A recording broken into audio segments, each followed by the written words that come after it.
Good morning. We continue our journey in Hemshech Samach Vav. Now we are page 58. We began the second paragraph. We'll go over it now. And we're understanding, we'll title it The Anatomy of Time, of Zman, the mechanics, the spiritual mechanics of time.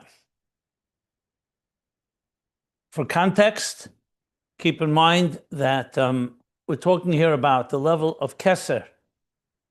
He began by talking about the Ratzo, that in all the structures of histalkus, keser is always the highest level, what he called atzilus within each world. So there's a asiya, yitzira, bria, atzilus of atzilus, and the same thing, atzilus of malchus. Everything has an atzilus. Atzilus is the keser, the Ratzo, and that is l'mayla mizman. That's how we call it. Even higher than seder zmanim, the concept or the order of time in atzilus, as we learned in the previous paragraph. But now we're addressing the actual construct, the actual manufacturing, if you wish, and production of what did God employ, what tools, what methodologies, mechanisms to actually create what we call time. Being that we established that from God's point of view, if you think about it, there is no such thing as time and no place. It's one seamless flow, however we understand it. So what did God employ? He could have just said, of course, Yehi Zman, just like he said, Yehi Oyer, let there be time. But even when it comes to Oyer, Chassidus explains there's a histalkus, higher levels of Oyer, the concept of Oyer, the potential for Oyer, the actual Oyer, Oyer within the source or Oyer outside of the source. So we're now learning those mechanics. Before we understand how they all work together, the Rebbe Rashab laid out a few key, let's call it the key ingredients. You know, when you get those your self-build, what do you call them? Like desks or chairs or bookcases that you build on your own. So the first thing they give you is you come home with all the supplies, and there's a list of items. So the first thing the Rebbe Rashab is giving us a list of items, what Hashem used in creating Zman. So far we've learned that Sheresh Inyan Zman is from the level of Ratzo and Shov. Ratzo and Shov. And we discussed what Ratzo and Shov is in last class. Briefly, it's a dual force, you can say, whether you say positive or negative, running to and fro, tension and resolution, yearning and returning. The different translations, yes, and the ChatGPT, which I looked at, provides a lot of good other English words that can be used. And some of them I actually like that I will employ and I will incorporate in our discussion. So, Ratzo and Shov. Ratzo and Shov creates movement. You can think of Ratzo and Shov as I mentioned the word like a pulse, pulsation, a pulse. The pulsations of existence. Rhythm is another good word. So it creates a rhythm. The examples we gave, which he's going to give and are given in other places, the heartbeat and the breath are good examples of Ratzo and Shov because you have a contraction, expansion, the heart. Exhale, inhale. So the way it is in physical reality is because Hashem created this type of form of way how he transmits energy. Like we discussed, electricity, the bolt of a lightning, Ratzo and Shov. So we have these dual forces, which right there tells you that it's going to create a shift. So that so-called seamless silence, when all was still, experience of no time and no space, timelessness and spacelessness, is now being shaken up by a Ratzo and Shov energy. And that in turn is going to create the shifts and the ripples required that will create what we call time, past, present, future. We'll soon see how that works. So that was the first thing. The next thing, he brought that Zman is kedima v'ichur. That to really understand time, he didn't say Ratzo and Shov, he didn't say it's time. He says the root of time is the energy that creates time. But now he says that what is Zman, really? When we say past, present, future, yesterday, today, tomorrow, all the measures of time that we know is essentially kedima v'ichur. There's a hierarchy. I use the word hierarchy. I saw the word sequence is also very good. A sequence. It creates a sequence. When things are seamless and shapeless, spaceless, timeless, there's no sequence because there's no difference between one level and another. So not only is there no space, meaning there's no spatial difference between one identity and another identity, because there are no definitions, there's also no sequential relationship between them in the context of a hierarchy, kedima v'ichur. But when you say Zman, you're saying there's now kedima v'ichur. There's preceding and there's following. There's an order, a sequence, a progression would be another word. These are all legitimate words, as we know in English. Use whatever words you can to capture the idea. There's no one magic word. You try to use as many till you get, because you really want to get the concept more than the word per se. Okay. These things, you sort of, what's the word? Shalila, that you're talking around it, we can't understand it except in the words expressing what it does. Well, we spoke for hours about that. I know. To a certain extent, we can understand. We can understand, for example, the idea of eternal love, eternal values. I mean, we have an idea. There are things that transcend time and space. You're going back to my first conversations about time and space. So we discussed at length. I gave a whole introduction to how we understand time and space, what we can understand about it, and what we can expect. But we can grow in this context, just like we grow with our imagination. Can we understand indeterminism? And yet, we speak about indeterminism. It's a scientific concept. So it's not just a matter of understanding or not understanding. It's a matter of how we understand it. And we're accustomed to time and space so easily, it's hard for us to abstract, but we can. Like I said, there are maybe 500 apples can fit on this table. How many ideas can fit into your brain? That's not something you can't understand. It just takes work to have to think in different terms. You're thinking of different states of consciousness now and higher states of reality. Okay. So now, Zman is in kedima v'ichur b'sfiris. So the spheres have a hierarchy, have a sequence, a progress, a progression, an order. V'hainu, and that is what he calls Zman Baruchnius. And that's when we say Zman Baruchnius. Zman Begashmius is very straightforward. Yesterday, Ovar, Heva, Osid. Yesterday, today, tomorrow. A minute ago, this minute, and the future. Past, present, future. Zman Baruchnius is Kedima v'ichur. So it could be that two things both begin physically at 9:30 in the morning, and yet one precedes the other simply in order. You won't say number one before number two. The opposite. You don't say two till you have one. 1 plus 1 equals 2. That's not because 2 is inferior or a later concept. It comes later conceptually, just as a simple example. Zman Baruch is bechinas ha-seder v'hadroga dikdima v'ichur.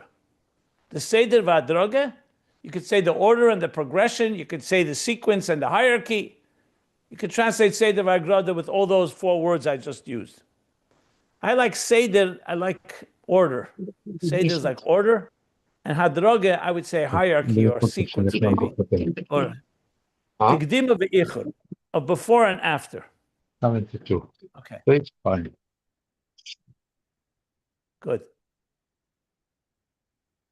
Okay, so continuing along.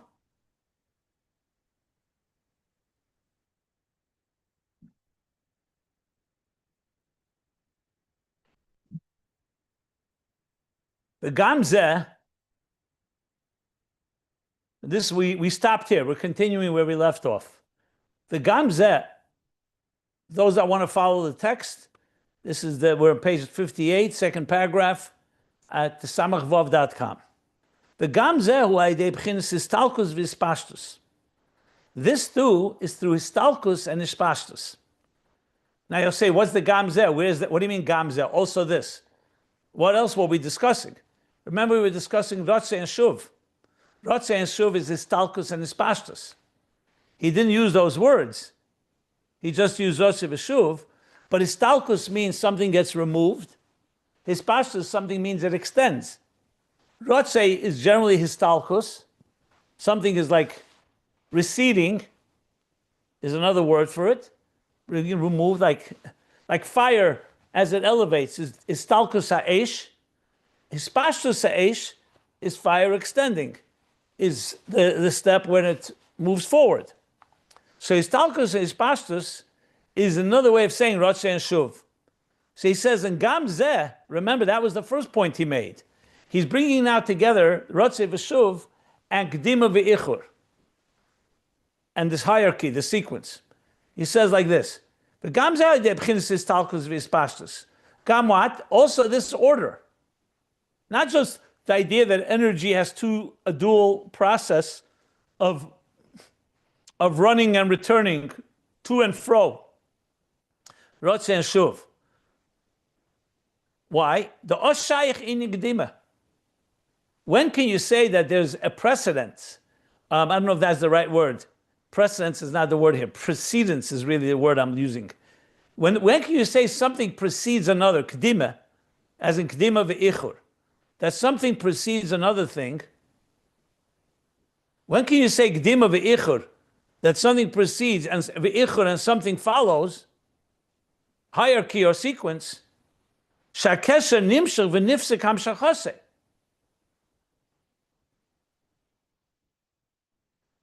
You could only say that when there's some flow that's going back and forth. For example, if I were to say to you that the ocean, we have the ocean is striking the beach with its waves, and the waves never stop. There are no waves even. The water, like a tsunami, just moves straight from the water onto land, not as waves. What would happen? The water would flood the land and would be a disaster, of course. That is not histalkus and hispashtus. That's not Ratzo and Shuv. Waves is yet another example of Ratzo and Shuv. The water, as the ocean gets closer to land, as we know, the land causes a break in the water. That's why waves break. Because if you think of a tsunami, if you're familiar with the tsunami, I've studied tsunamis, I'm quite familiar with them. A tsunami is a massive wave, but it's a wave out in the ocean, 500 miles into the ocean, or even 100 miles in the ocean. You wouldn't even know it's there. It could be going 500 miles an hour, but because there's so much water, it's just rolling very quickly. Usually it results from an earthquake somewhere in the ocean, or a meteorite, or some other tremendous trauma or tremor that causes a shift of tremendous amount of water. But as long as it's out in the ocean, it doesn't bother anyone. If you were swimming over a tsunami, you would be lifted up 3 inches. You would just feel like lifted up by a little wave. Even though below you, just, I don't know how many feet, but below you is a tremendous force. What happens, the problem is that the tsunami, as it gets closer to land, it doesn't have where to release itself. So it's the land that causes resistance, and that's why tsunami is so dangerous, because what will happen is the whole water line will shift. A wave is Ratzo v'Shuv. A wave, the waves break, and it captures and it absorbs the intensity of the water. So by the time the wave hits the beach, it's quite mild. Yes, there are, of course, stormy waves and big waves and killer waves, but generally speaking, waves are a break, and they're a Ratzo and Shov. The wave comes in, the water recedes, it comes back, literally like the heartbeat, literally like a breath. Well, I wanted to just give this example because that's where you have that movement is what creates kedima ve'ichur. If you just had one flow of energy, there'd be no histalkus and hispashtus, no Ratzo and Shov, you would then have no kedima ve'ichur. That's what he's coming to say. So he says, the osh shayach hine kedima ve'ichur. Where can it be something first and then something following it, a hierarchy, a sequence? First, keser is a divine energy. It flows, like I just said, like a powerful wave coming from the divine ocean, just using that as a metaphor. And then it's nifsach. It's nimshach, that's a hamshacha. But then nifsak, then the hamshacha pauses, or hesitates, or slows down, or ceases to some extent. Or else you wouldn't have chochma.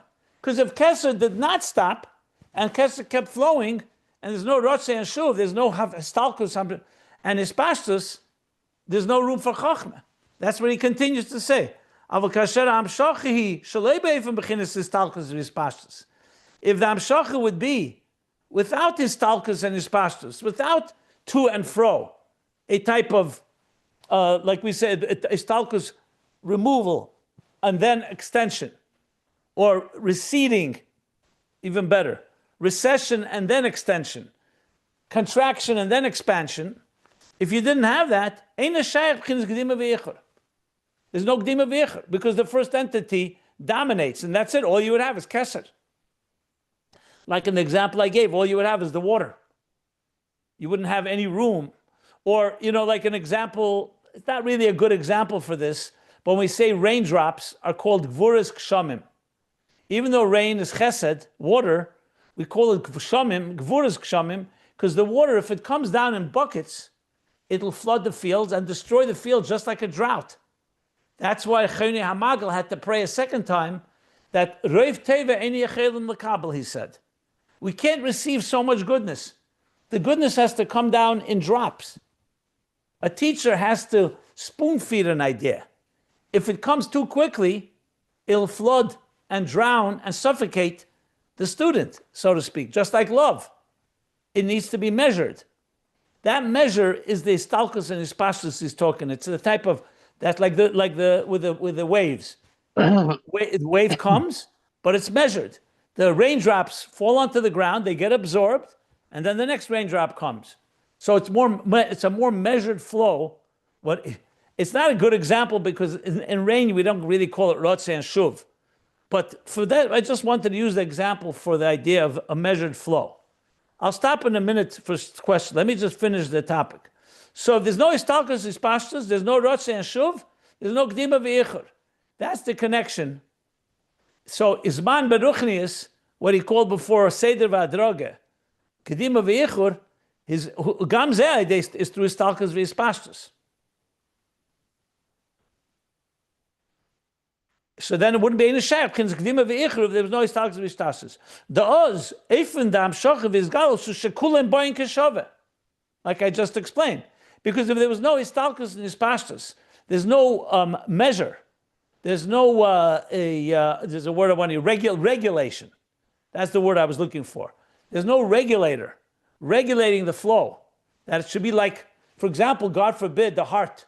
Imagine a heart was just contracting and contracting and contracting. Or the other way around. It was just expanding, expanding, and expanding, and never contracted. It'd be extremely dangerous. The whole point of a heart, the healthy heart, is it contracts, then it pumps the blood, expands, and then contracts again. Again, like the wave. So you don't have that type of regulation. Oz, Eifon Hamshacha Veizgalus, then the way of the transmission and the revelation, who shekulim boyim b'shava, everything comes equally. You're not going to have kedima ve'ichur. You're not going to have a before and after. and any type of hierarchy or sequence or order and progression under those circumstances. Like it says elsewhere. Where's the elsewhere? Okay, the same derech mitzvah and birei hazeh that he's been referring to. Okay, so let's stop now for any questions, and then we'll continue. This question might be a little off because we didn't mention it, but I'm trying. Could you call all of these things multi below multi? Because and that's the type of thing. And I'm trying to understand still the whole thing.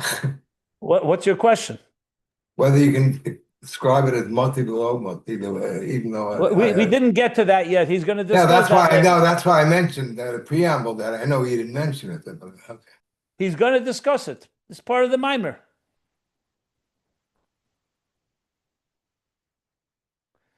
This is part of the discussion, Rab Tzvi.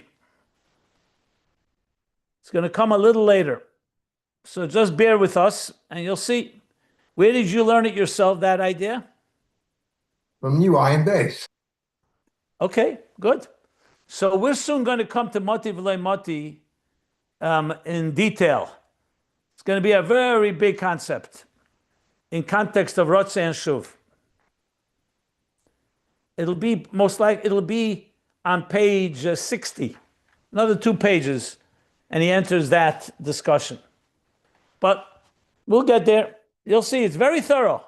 Rebbe Rashab here is very thorough. He really breaks it down, and we're going slowly, as you see, to really.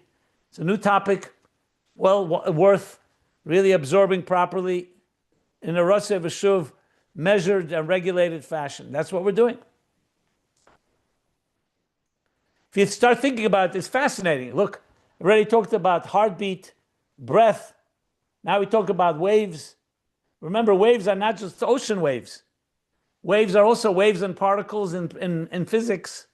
So waves and many other areas in engineering, you'll find these ideas are very common because they talk about how things move from one place to another without overwhelming and at the same time integrating it, which is what he wants to achieve here.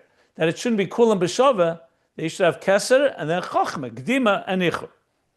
Are there any other questions or comments?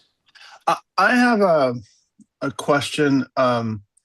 If the Ratzo is like, and Shuv, which follows it, is like perpetual tzimtzum, and then like mamale, like it's like. Well, you didn't notice me using those words at all, just for the record. I know. I'm asking anyways because there's a withdrawal, there's a concealment, and then there's a filling, there's a mamale, there's a infusion. Yeah, but those words are not used, not by the Rebbe Rashab, and I haven't used them either. So they're just going to be confusing. Why don't you just use the language he's using here? Well, the reason why I'm not using it is because I'm talking about the fact that God creates perpetually. There's a perpetual process of creation that it's not like God created the world, reality, the universe, and set it into motion. He's constantly renewing the creation every moment. So I wonder then if this Ratzo V'Shuv is related to Tzimtzum and then the Kav and the Hamshacha or I wouldn't go there right now. Ratzo V'Shuv is God's divine energy, and he could do it perpetually. Right, but if he did, it would be overwhelming. The same reason there was a tzimtzum, because so that's why he's explaining it's Ratzo and Shov. It's histalkus, and you're asking me, can you say Ratzo is tzimtzum and Shov is gilui? Yeah. In general terms, you could say that. Okay. Because it's a very beautiful concept that the creation process. Is there something missing? You want to connect it to things you've learned, or is there something that you don't understand? Well, no. Are you processing or absorbing? Is what I'm asking. It's a fair question. I guess I'm asking if this concept of time is not only like you talk about the Abishter create the way he sets up the world is so that we can retrace the steps and have a relationship with him. And so well, I as suspect, a teacher, so let me just say, as a teacher, I suspected as much. As a teacher, if you take my advice, if you really want to understand this well, for now, just do what turn off Rab the Zera did. processor. Put aside everything you've learned about this topic of Ur and Gilui and Tzimtzum, and even about retracing the steps.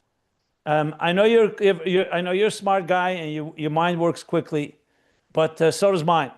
And at the same time, to really get this, I would right now, let's just hear how he explains it, and then we can bring it back to everything we've learned, and you'll see how it all connects to everything you know. It'll only help you. I hear you. Okay, thank you. It's not the first time I am not saying processing it shouldn't be connected. I'm just, no pun intended, just a matter of timing. Okay, sure. Thank you. So yes, it is going to connect, but right now the reason I'm saying it is because since this is very, very specific to Samach Vav, he wants to discuss what is time, what is Lamayla Mizman, what is keser, what is Ratzo. So I'm very careful here to stick to that very closely, because it's very easy to start going too much off.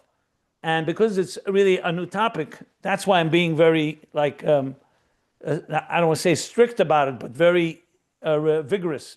Vigilant is the right word. That's precise. all. Yeah. So, yeah, we'll get to it all. It'll all be understood. Okay. It's just really cool. It's just a phenomenal topic. Yep, absolutely. Absolutely. You're talking about the building blocks, really, of everything, if you think about it. Yeah, exactly. I mean, you think about relationships. Ratzo and Shov is critical in relationships. Think about breathing. Think of being alive. Yeah. An inhalation is a retraction, is histalkus, and an inhalation is a shuv. It's a hamshacha. Yeah. Yeah. Generally speaking, you say it that way. Sometimes Ratzo and Shov can be said otherwise, but it's fine. That's all. That's good. Okay, good. Any other questions, comments? Okay, so let's continue. So this is key, the last thing we just read. That if there'd be no histalkus and hispashtus, not possible to speak about sequence or hierarchy.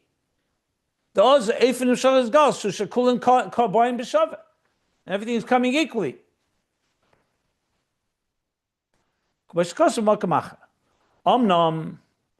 Now let's continue. You see, very deliberately, I'm doing it really step by step. However, now what does he say here? Just want to see the footnote 26. This is back to the Alter Rebbe's Maimer. Same Maimer we've been learning till now about keser, L'mayla Mizman, which is good. It means the Rebbe Rashab is really taking the Alter Rebbe's Maimer and really expanding on it in a serious way. So he says like this now.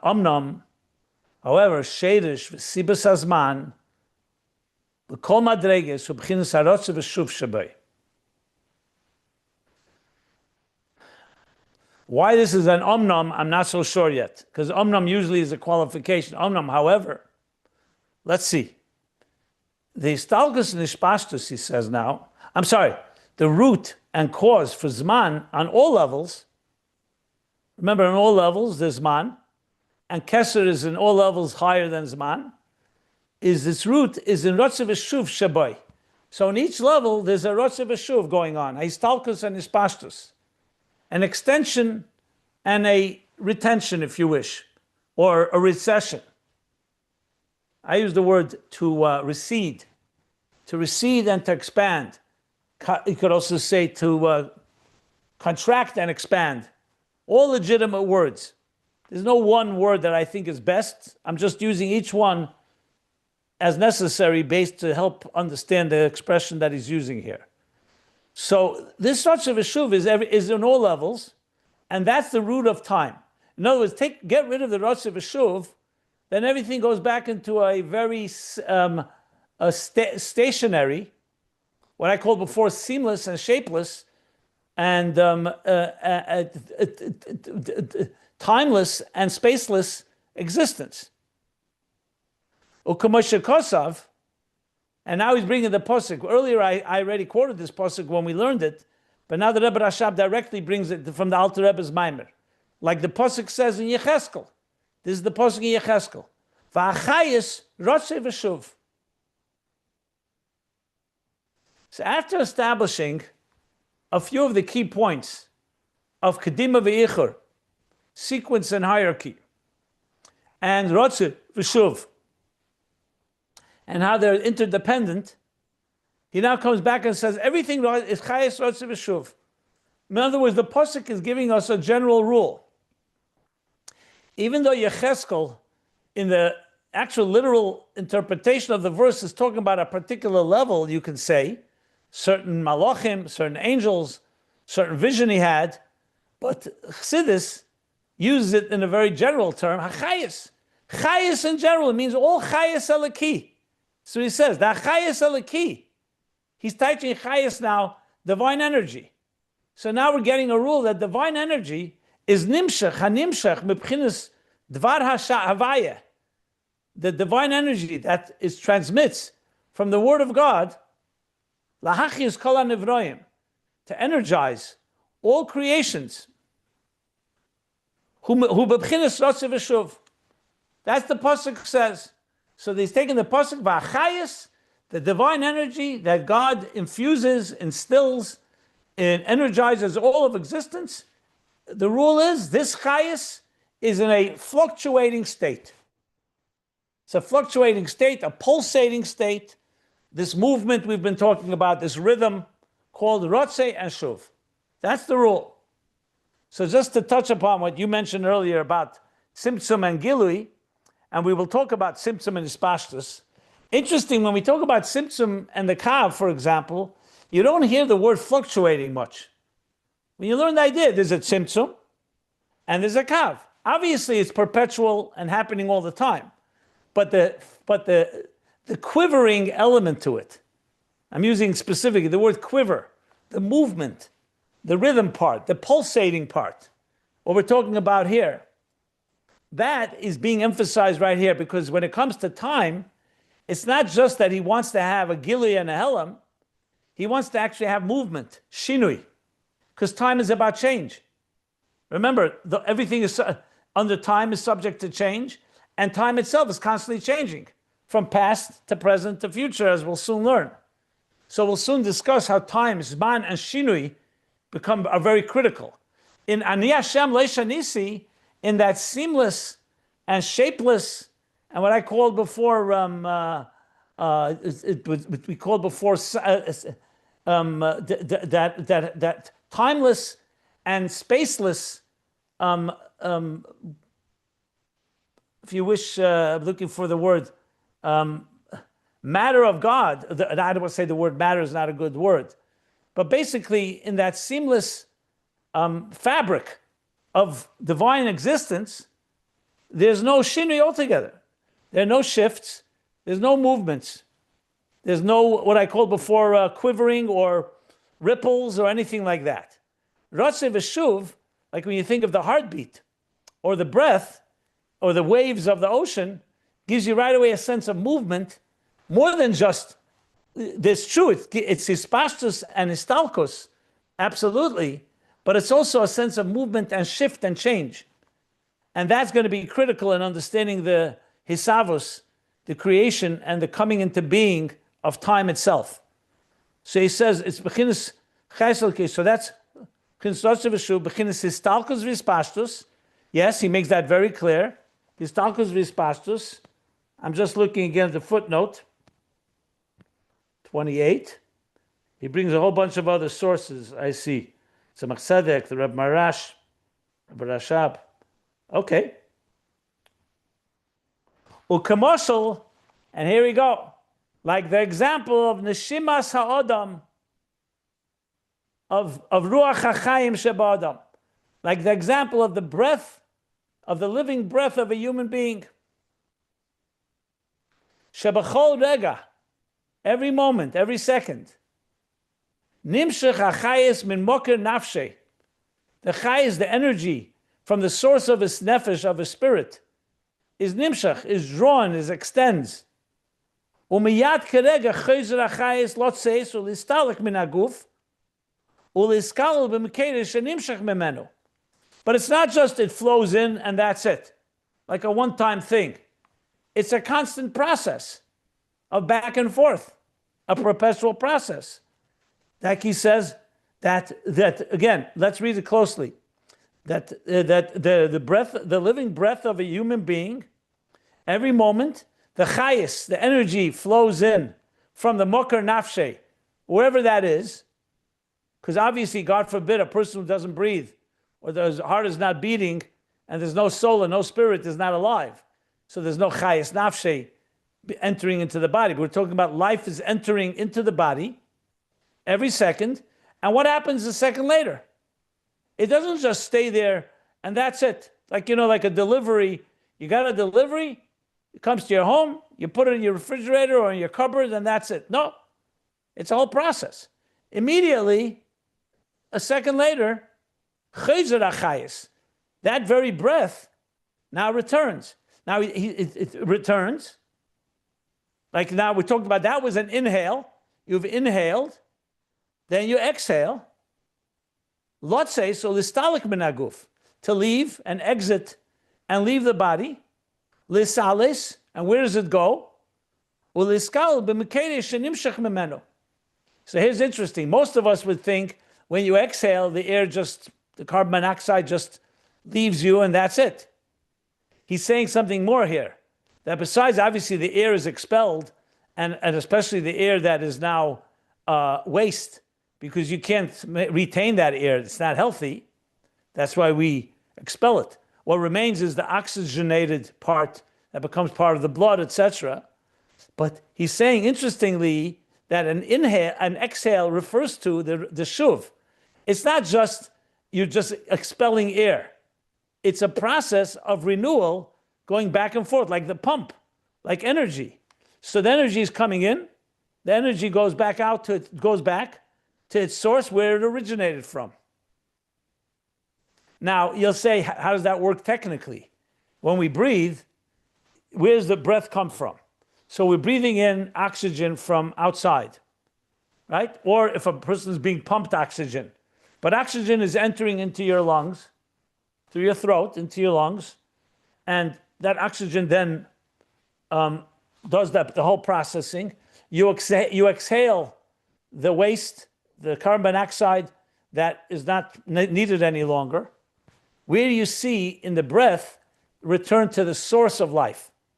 So you have to say that he either means it in a physical sense or he means it in a figurative sense. I'm just being very precise in the words he's using here. I'm happy to hear what everyone has to say about it, but he is saying it. Let's read till the end of it before we come to any conclusions. I'm not asking a question. I'm just trying to explain the wording. So he says, okay, so let me just finish. Give me a minute. So he says, and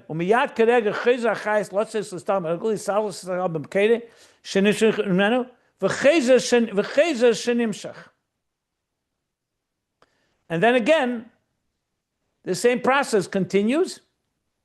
I'm sorry, I skipped the line. I'm sorry. And now a new breath, a new burst of energy, breath of energy enters. And this process goes back and forth constantly. This, of course, Moshe is going to use it now for Chayes Alaki, Chayes Ratzo and Shov, from the Pasuk Ratzo and Shov. Anybody want to comment on what I just said? Again, I didn't ask a question. I just wanted to frame it properly. To me, it's not really a question. It's pretty clear. This is how energy works. Just like when you're pumping energy into something and it needs constantly new energy. So yeah, you pump in, then you pull out, and you pump in again. It's all going back to the source, and then coming a new energy from the source. I just don't know how it works scientifically to be exact. But maybe somebody wants to weigh in. I don't want to go. I just want to mention a muscle is like a mailman who drops off the package and then goes back and then picks up another package and drops it off again.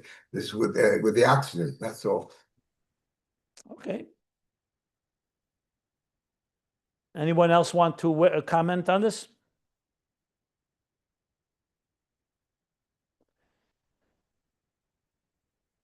To me, it's clear because it's basically the fact that your soul can breathe. And we call it Vayipach Ba'apam Nishmas Chaim says, what's the lashon? V'nasa Adam Nefesh Chaya, right? Ruach Nefesh Chaya. We became breathing, living entities. We're a living organism. What does a living entity mean? That we breathe. Among other things, obviously, includes of course, the heart. So here we are. This breathing mechanism is a living energy mechanism. It's drawing energy. For whatever reason, we are able to process oxygen in a way that gives us life. We then expel, we exhale, and it goes back to that source of wherever that life is, and then it happens again. Honestly, I don't know, as a doctor or a scientist, the exact dynamics, how you would define it in the way it works, but the idea is very clear. If everyone agrees, I'll continue. I think it's simple because if, like you said before, the Rebbe is saying it, if you would have only one thing, that would be too much for the receiver to accept. So the mashpia is giving everything, but the receiver needs a breakdown in order to be able to receive it. And that's how it could exist. Yep, that's part of the process, yes. Okay, Ukamoi came. So now he goes back. That's the moshel from breath. Now it goes back, V'achayis Ratzo and Shov, the pasuk. Ukamoi came, so too, b'chinas achayis eliki. So too is it with the divine energy, shenimshach lahachis ha'elamis, that extends and transmits to energize existence, the worlds. The achas shenimshach, that after that energy flows and extends and transmits into existence, miyad, he says the same words, miyad, immediately. Hu b'chinas histalkus. After the hispashtus comes immediately the histalkus, it recedes. Liskal b'mkedei. So it's not just an energy flowing, it's also an energy returning. Shezeu b'chinas harotze. That's the level of rotze, the histalkus, the return. V'cheser v'nimshach. And then again, it repeats itself again, and keser again repeats, v'nimshach, and extends again. Chayes acher, another form of energy. So it's not just one energy. It's constant energy being constantly renewed. Literally, constantly renewed.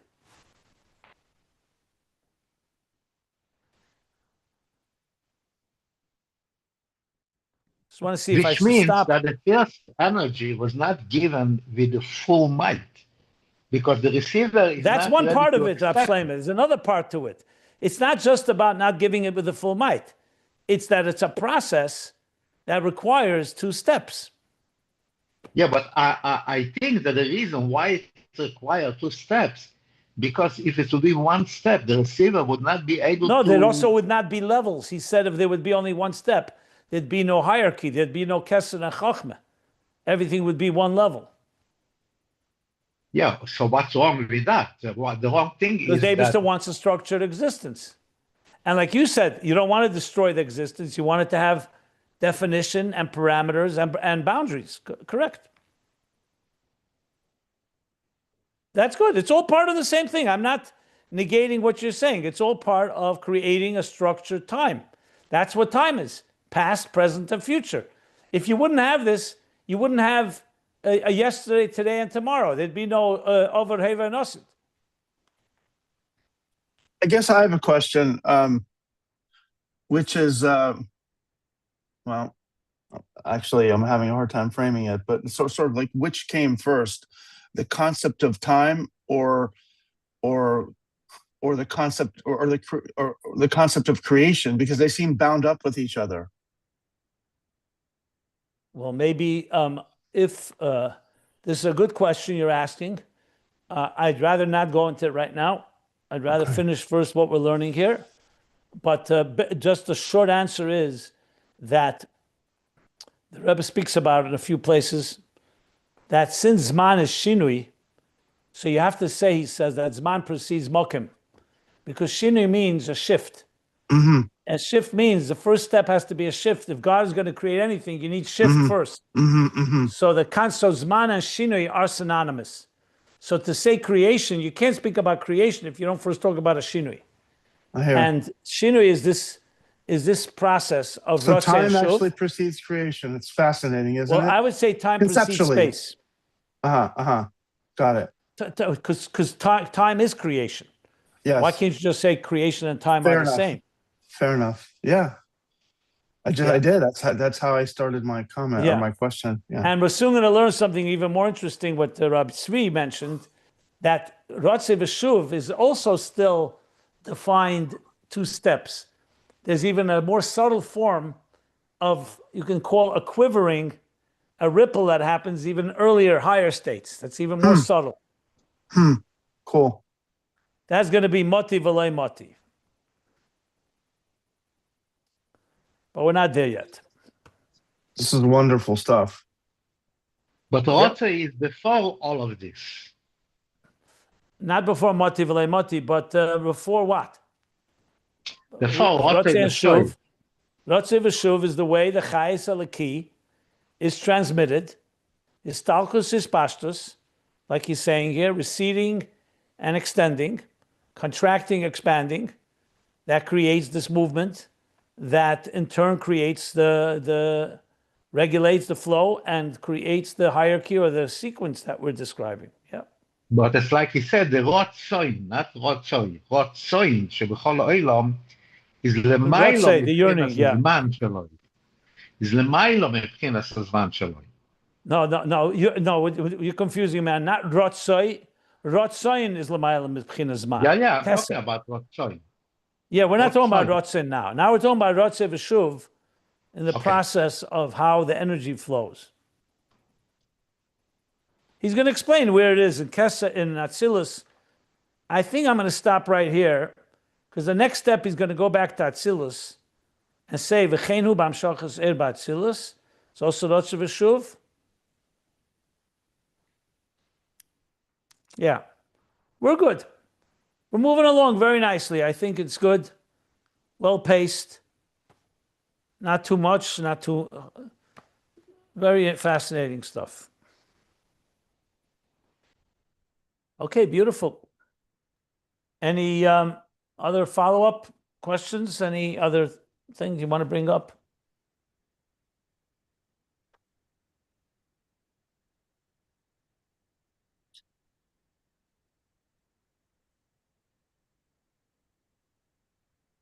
Okay, my friends.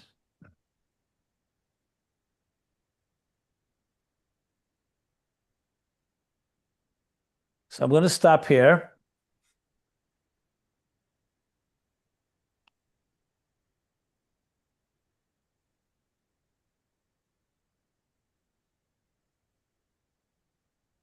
So we're stopping now at the bottom of, well, a few lines, 4 lines from the bottom, page 58. That's a good place to stop.